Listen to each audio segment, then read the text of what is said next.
The brochures lay scattered across the oak coffee table in David Parker's living room, their glossy pages filled with golden beaches, deep blue waves, and smiling couples walking hand in hand along the shoreline.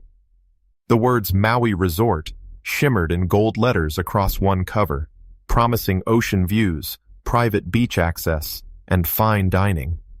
Lauren, David's daughter, leaned forward in her chair, her manicured fingers tracing the photos as if she could already feel the warm sand under her feet. Her husband, Bradley, peered over her shoulder, nodding at each detail. On the couch sat Bradley's parents, Walter and Margaret Mitchell, flipping through the pages as though the trip were already theirs. "This place is perfect," Lauren announced with bright enthusiasm. 4 bedrooms, ocean view, private beach access. It even has a concierge service. David reached for one of the brochures, a small smile forming on his face. "That sounds wonderful. When do we—" Lauren's hand intercepted his, gently but firmly pushing the glossy paper away. "You are too old for such adventures, Dad. You should stay home and watch the house for us." The words landed with a cold sting. David blinked, certain he had misheard her. "Too old?" "Yes," Lauren replied with a casual tone that stung all the more. "Besides, we are flying with Bradley's mom and dad. It has always been their dream trip." Walter chuckled. "Been saving for this for years. Can't wait to see those sunsets." Margaret smiled warmly. "The kids will love snorkeling." David stared at them. Walter was 64, 2 years older than him. Margaret was 61. Yet somehow, he was considered too old, while they were ideal travel companions. "I have never been to Hawaii," David said quietly. Bradley shrugged. "Maybe next time, Pops. This trip is kind of a family thing." Family. The word pressed against David's chest like a heavy stone. He watched as they planned every detail around him, speaking over him, as though he were simply part of the furniture. Lauren pulled out her phone to show Margaret pictures of restaurants they had researched. Bradley pointed at a page with kayaking tours. "The flight leaves Thursday morning," Lauren said without looking at him. "We will be gone for 10 days. You will have the whole place to yourself. Think of it as a little vacation, too." A vacation from what? David thought silently. From providing a home without rent for 5 years? From cooking dinners that went barely acknowledged? From listening to Bradley's endless complaints about money while charging his gaming devices on David's electricity? He rose from his chair slowly, his knees reminding him of his 62 years. "I should probably get some things in order then, for house sitting." "You are the best, Dad," Lauren said, flashing a smile that once melted his heart when she was a little girl asking for bedtime stories. Now it felt calculated, almost rehearsed. Walter lifted his coffee mug in a mock toast. "To family vacations," he said, and they all laughed together. Even Margaret, who had only met David a handful of times, felt comfortable enough to laugh at his exclusion in his own home. David stepped toward the hallway, their animated voices chasing him. He could still hear them planning helicopter rides, sunset dinners, and snorkeling trips, adventures he had apparently aged out of overnight.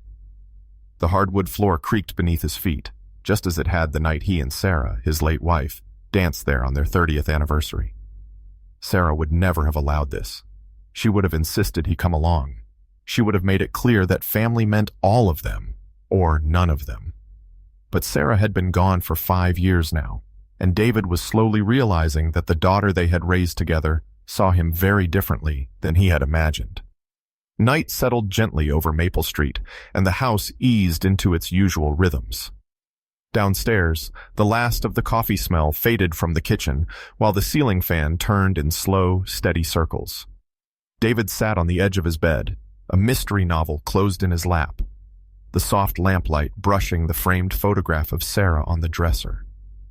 He meant to lose himself in familiar pages, to trade the sting of the evening for the comfort of a good story.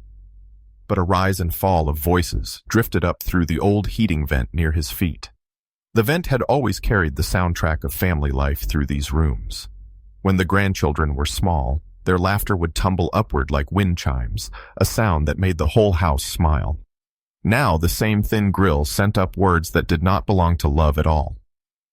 At first the conversation below was a murmur, broken by the clink of cups and the rustle of glossy brochures. Then Bradley's voice came clear, as if the vent had leaned closer to listen.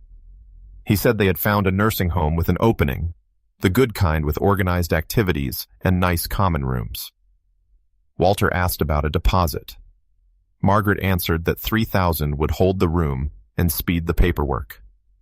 Lauren's reply was sharper, quick and sure, like a pen scratching a signature. She said it made sense, that it was time, that a professional setting would take the worry off everyone. She said, almost kindly, that David had always needed looking after. The book in David's hands slipped closed without a sound. He moved a little closer to the vent, his palm resting on the cool metal. The words were plain enough now. Sunset Manor. A deposit wired before they came back from Hawaii. A plan to sell the house because the market was strong. Because they knew a realtor who could move fast.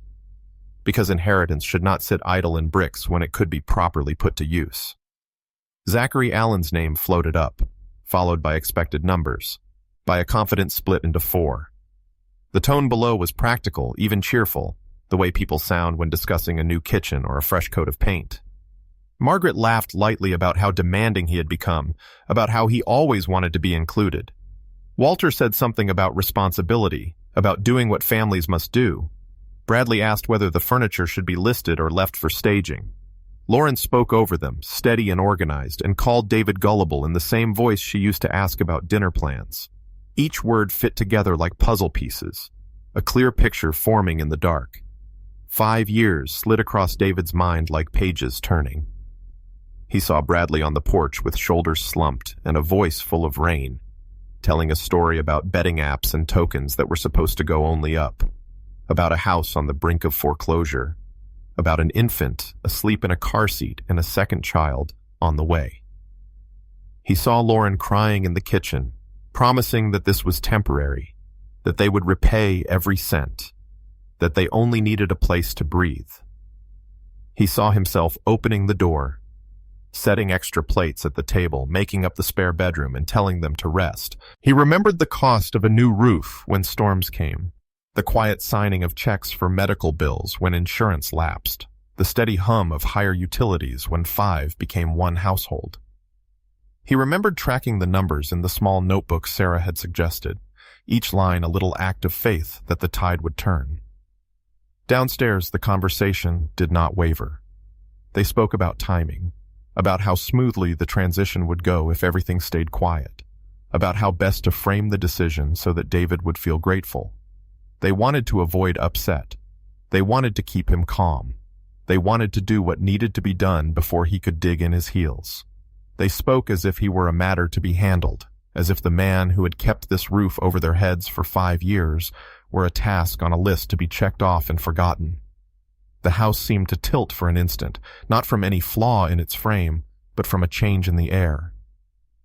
David steadied himself with a hand on the dresser. The lamplight touched Sarah's smile. He had always loved the softness in her eyes, the way she could stand firm without raising her voice. She never used humiliation to win a point.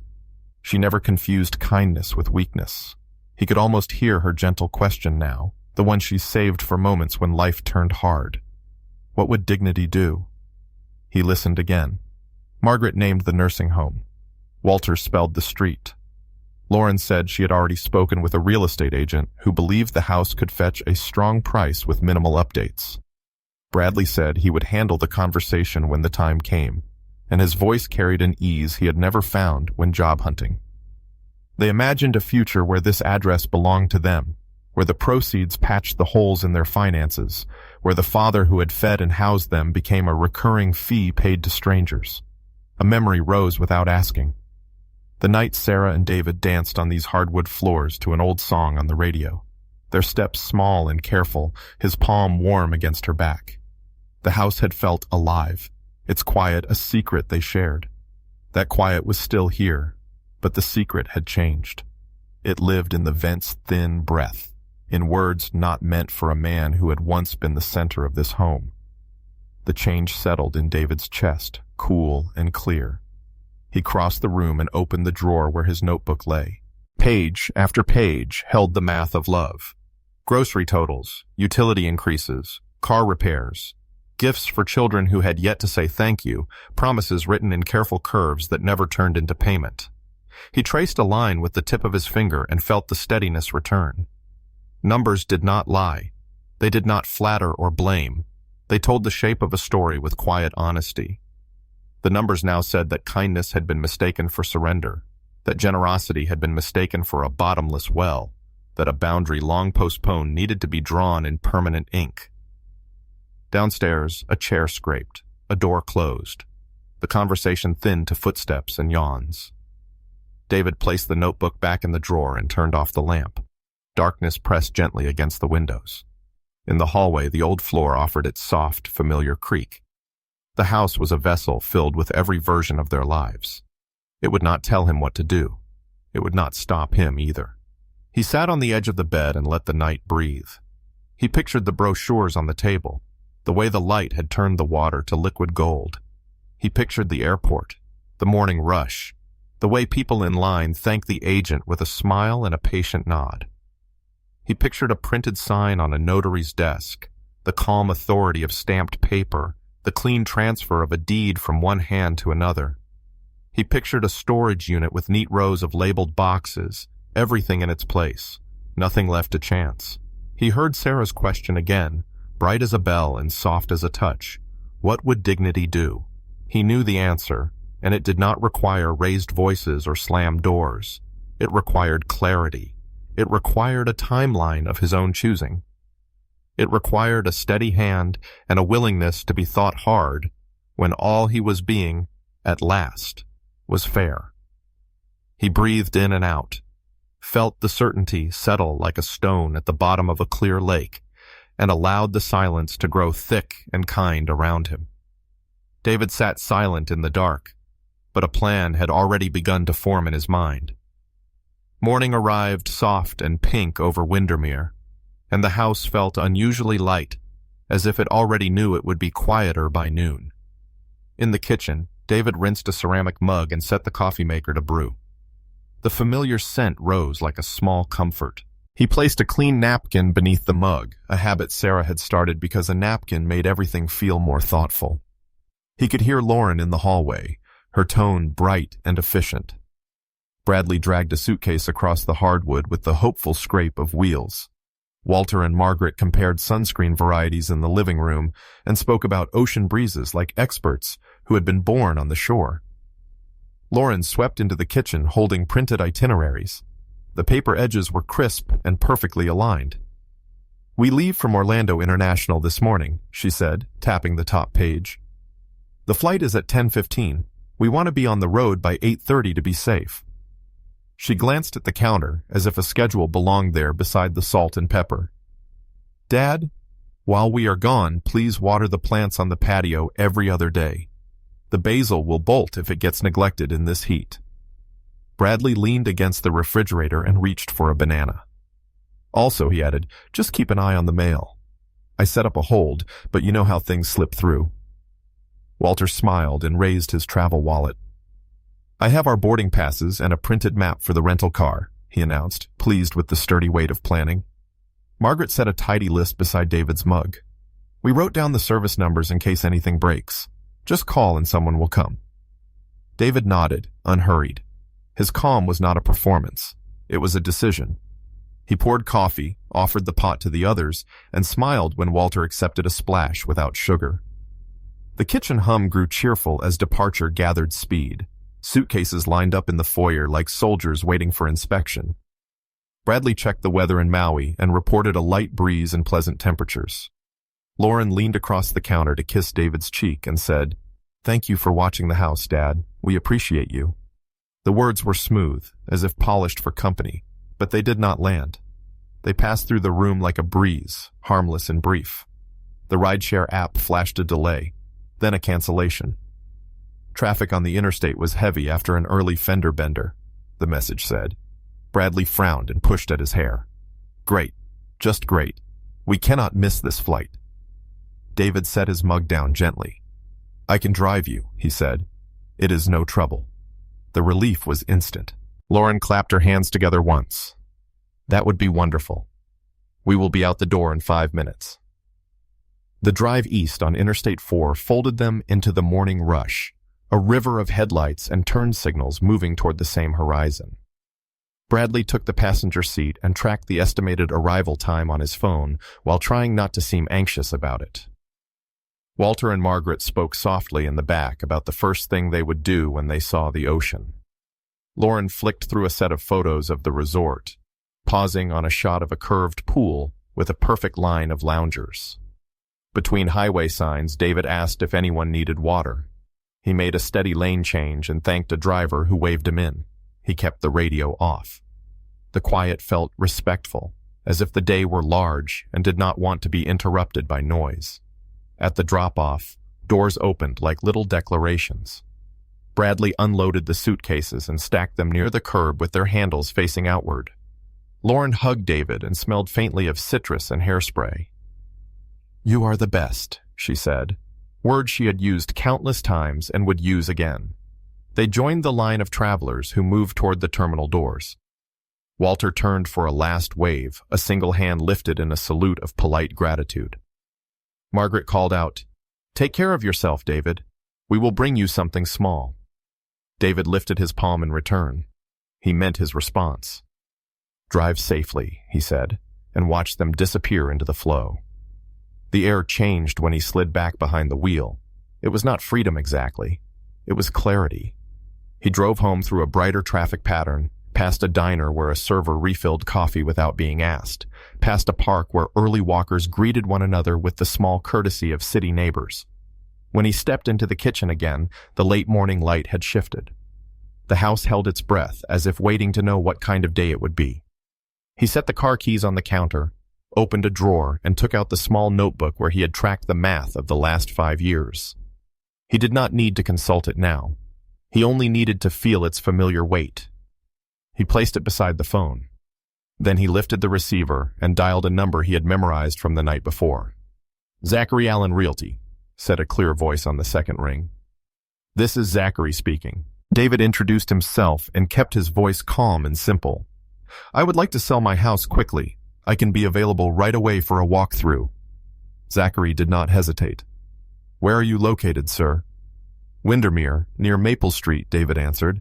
4 bedrooms, 2.5 bathrooms, updated kitchen, new roof 5 years ago.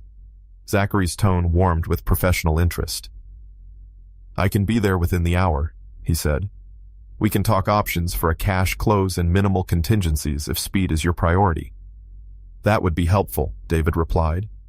"I will have the deed and insurance information ready." The house seemed to straighten its shoulders. David collected the documents from Sarah's old jewelry box, placed them in a neat stack on the dining table, and opened the blinds so the rooms could be seen in their best light. He checked the lawn from the window and saw Elizabeth across the way, watering her hibiscus with the patient slow pour of someone who had learned to do most things with care. She lifted her hand in a neighbor's greeting. He waved back and smiled. At exactly the time promised, a sedan pulled into the driveway. Zachary was younger than David expected, a navy jacket over an open-collared shirt despite the heat, a tape measure and tablet in hand. He greeted David with a firm handshake and took off his sunglasses with a quick, polite motion. "Thank you for making time for me today," he said. "I understand the urgency. Let us walk through and set a plan that matches your timeline." In the entryway, Zachary paused to appreciate the original hardwood floors. He noted the crown molding and the way the afternoon light fell across the living room wall. In the kitchen, he complimented the quartz counters. He asked brief, efficient questions about the age of the appliances and the condition of the air system.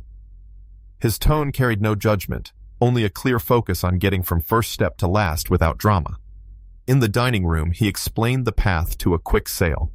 "For speed, we target cash buyers," he said, tapping notes on his tablet. "We keep contingencies light, price with the timeline in mind, and drive toward a closing date inside 2 weeks.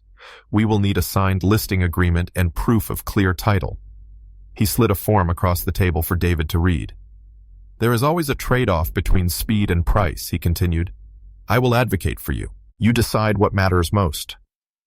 David read carefully and asked the questions Sarah would have asked. He did not rush.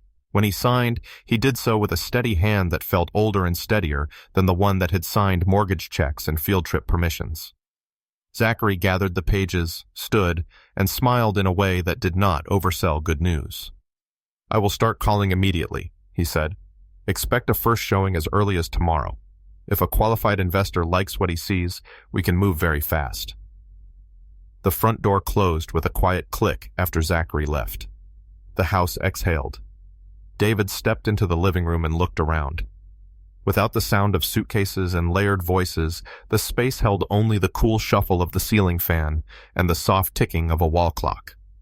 The brochures still sat on the coffee table, bright islands of blue water and honeyed sand. He reached for one and folded it once, then set it aside. He did not need pictures to imagine a shoreline. He needed a timeline, and now he had one. He walked the room slowly, touching door frames with his fingertips the way one says a farewell without calling it by its name. In the bedroom, he lifted Sarah's photo and held it at arm's length to catch the light, then returned it carefully to the dresser. In the hallway, a floorboard gave its old familiar creak, the one that had always told him he was home. He stood very still, not out of sorrow, but out of respect. He had kept this house full when others emptied it. He had carried people who forgot the weight of being carried. The room did not argue. It did not forgive. It simply stood as it had always stood, patient and strong. From the doorway, David looked back once more and listened to the quiet. Somewhere in the distance, a mower droned, steady and unhurried. The day had tipped from morning toward afternoon. He reached for the light switch, then left it as it was. The sun would handle the rest.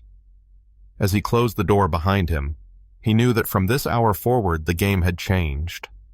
The Monday morning sun spilled over Orlando in soft golden light, painting the quiet streets in a warm glow. For the first time in years, the house felt entirely mine, but it was also on the verge of no longer being mine at all. Today was the day everything would become official. Steam curled from the mug of black coffee on the kitchen table, the rich aroma mingling with the faint scent of freshly polished wood floors. Next to it, a neat stack of property documents sat waiting. Deed, tax records, identification, all arranged in perfect order. My eyes lingered on them, knowing that by the end of the day, they would be out of my hands forever. My phone buzzed. "Morning, David," Zachary's upbeat voice came through. "Just confirming we're still good for 11 o'clock at Martinez Notary in downtown Orlando?" "We're good," I said, glancing once more at the paperwork. "Bring your ID and the deed. James Clark will be there, and Linda Martinez will walk us through the process. We'll have you out in under an hour." After the call ended, I let my hand rest on the top folder. Sarah would have understood. She always believed in protecting our independence, in never letting anyone else dictate our future. That memory pulled me back 5 years, to a time when the house was full of voices and I'd opened the door out of compassion. Back then, I told myself I was helping my daughter and her family get back on their feet. I hadn't realized I was giving away control over my own life. Shaking off the thought, I moved through the rooms, gathering the last personal items that still belonged to me. A framed wedding photo of Sarah and me on Daytona Beach, her small jewelry box, the one with the secret compartment where I kept the deed. My expense ledger, worn from years of notes in neat red ink. Room by room, I closed the doors behind me. The sound of each latch clicking into place felt final, like sealing a chapter I would never reopen. By mid-morning, I was pulling into a parking spot outside a modest 2-story building with a bronze plaque that read, Martinez Notary Legal Services. Inside, the cool air carried the faint scent of paper and ink. Zachary stood near the reception desk, dressed in a navy suit, phone in hand. "David, glad you made it." James Clark, the buyer, rose from a nearby chair. His handshake was firm, his smile polite but businesslike. "Let's get you taken care of," Zachary said, leading the way into a glass-walled conference room. Linda Martinez, a woman in her 50s with sharp eyes and a calm voice, was already seated with a stack of legal forms. She greeted me warmly and gestured toward the chair opposite her. "All right, Mr. Parker," she began. "This is the deed transfer document. Once you sign, Ownership of 847 Maple Street will officially pass to Pinnacle Investment Holdings. Her words were clear, measured, but I could feel the weight behind them. This was the point of no return. My pen hovered for a fraction of a second before I signed my name in deliberate, steady strokes. James slid a folder toward me. Here's confirmation of the wire transfer. Funds will be in your account by end of day. His tone was brisk, efficient, as if we'd just completed a routine business transaction, not the sale of a home where I'd spent decades of my life. Linda's smile was professional but genuine. Congratulations, Mr. Parker. A new beginning. Outside, the midday heat wrapped around me as I walked back to my car. I sat for a moment, hands on the wheel, letting the reality settle in. It was over. The house no longer belonged to me, and that was exactly the way I wanted it. I drove back one final time, pulling into the driveway and unlocking the front door. The rooms echoed now, stripped bare of the furniture and voices that once filled them. I walked slowly through each space. The living room where Sarah and I had danced, the kitchen where I'd overheard my family plotting, the bedroom where I'd decided to take my life back. When I stepped into the foyer, sunlight streaming across the hardwood, my phone buzzed in my pocket. The screen lit up with an unfamiliar number, the area code unmistakable. Hawaii. I let it ring. Then I slipped the phone back into my pocket, closed the door behind me, and locked it for the very last time. The lock clicked with a finality that felt almost ceremonial. Keys in hand, I stepped off the front porch and walked toward my car, the Florida heat shimmering over the pavement. By the time I reached the driver's seat, my phone buzzed again. Same Hawaii area code. I started the engine but let the call ring out. I wasn't ready to speak. Not yet. As I pulled away from 847 Maple Street, I glanced in the rearview mirror. James Clark was already in the driveway, phone to his ear, likely talking to his property manager. The house was his problem now. I drove to my small apartment on the other side of Orlando, the place I'd chosen precisely because it was modest, quiet, and entirely mine. No uninvited footsteps in the hallways. No one borrowing my car or leaving dishes piled in the sink. Just me, four walls, and a door that locked against the world. Inside, I placed the house keys on the kitchen counter. They wouldn't be going back to Lauren or Bradley, not in 100 years. I poured myself a glass of cold water and leaned against the counter, savoring the stillness. The phone buzzed again.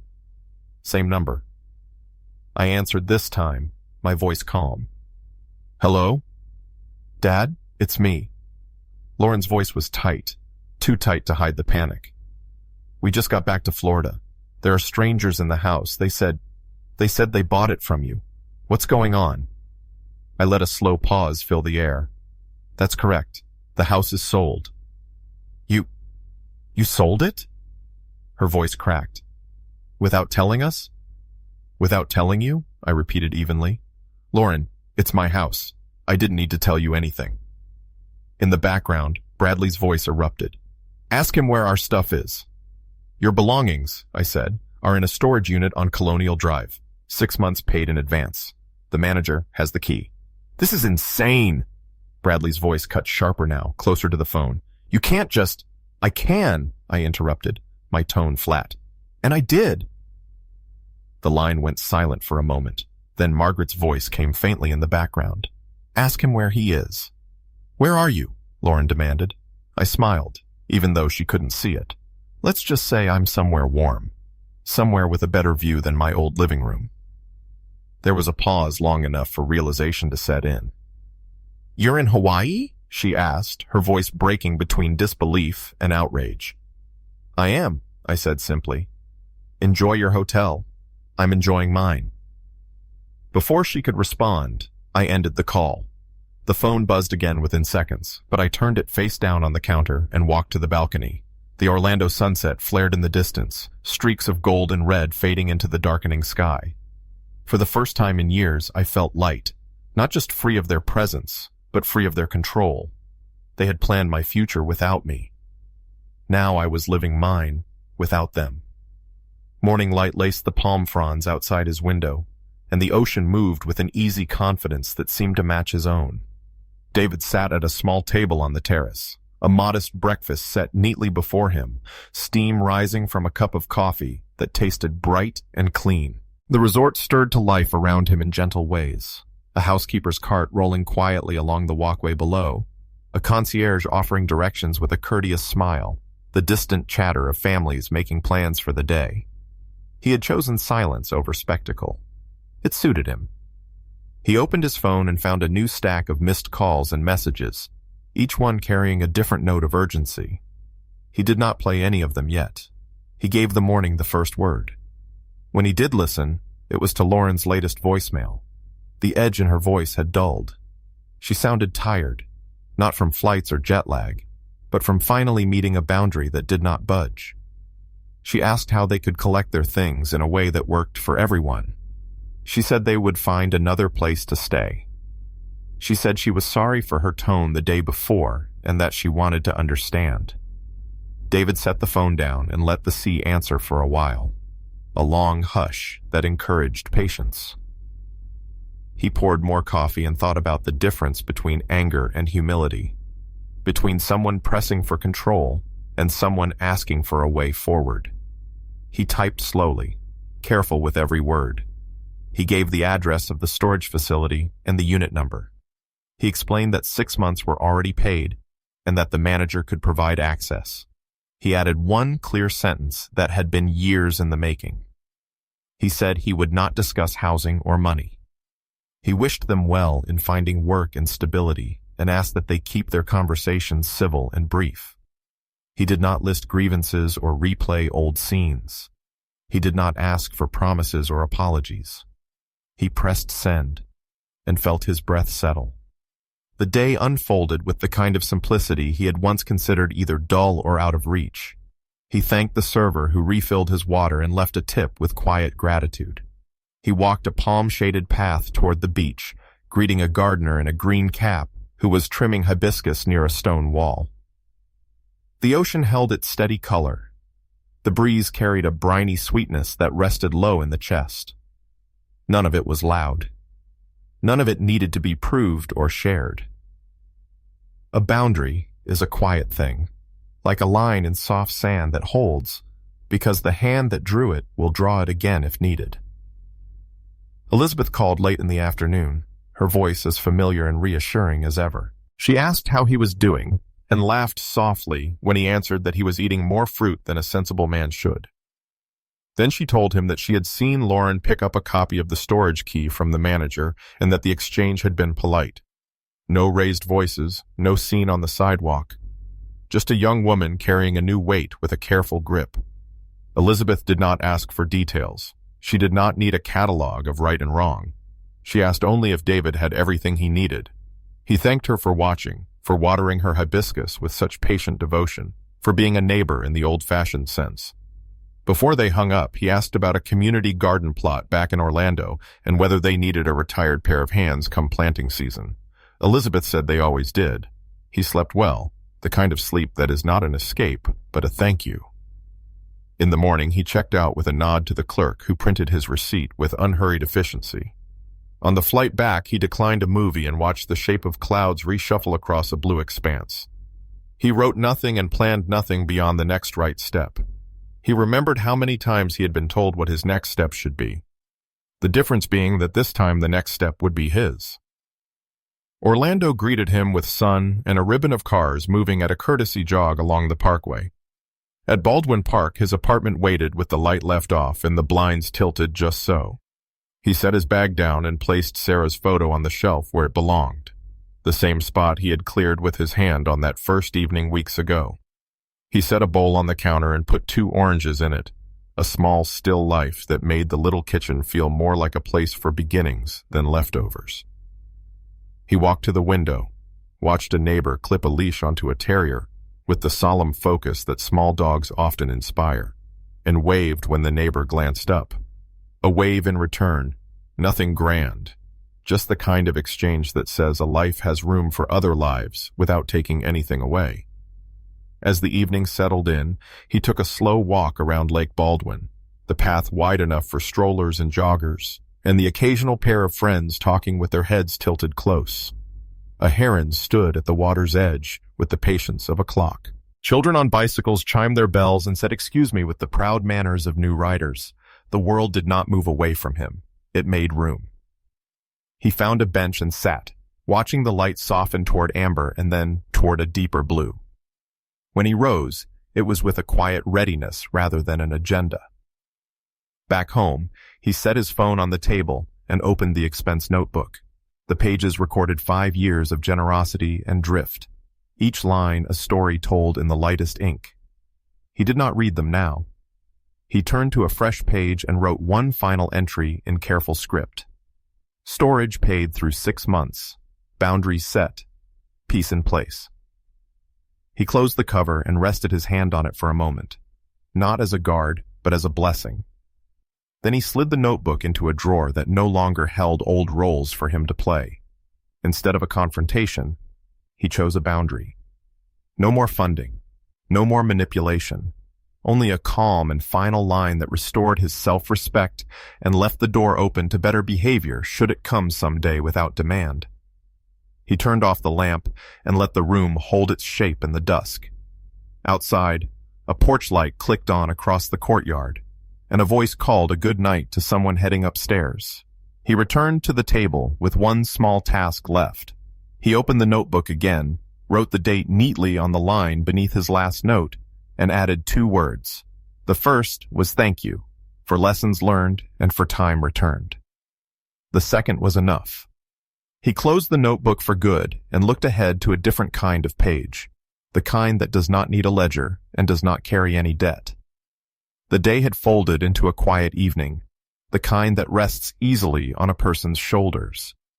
A faint orange glow lingered along the horizon, and somewhere beyond it, waves kept their patient rhythm. David's journey had begun with a closed door, the sound of laughter that did not include him, and the sting of being underestimated. It ended here, in a place of his own choosing, where silence no longer meant exclusion but peace. The house, the arguments, the long years of compromise, they had all given way to something lighter, like a burden set down after being carried too far. In the calm after it all, there was no gloating, no grand speech of triumph. There was only a man who had remembered his worth and acted on it without raising his voice. What had been taken for weakness had turned out to be quiet strength, the kind that waits for the right moment to stand. His decision had not just changed where he lived, it had changed how he would live.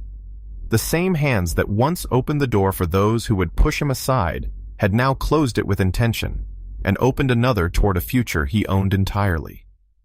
The heart of it was simple: hold to your dignity, speak your truth with grace, and protect the life you've built without apology. Justice does not always arrive with fanfare. Sometimes it comes in the form of a signature on a page, or the steady act of walking away from what no longer serves you.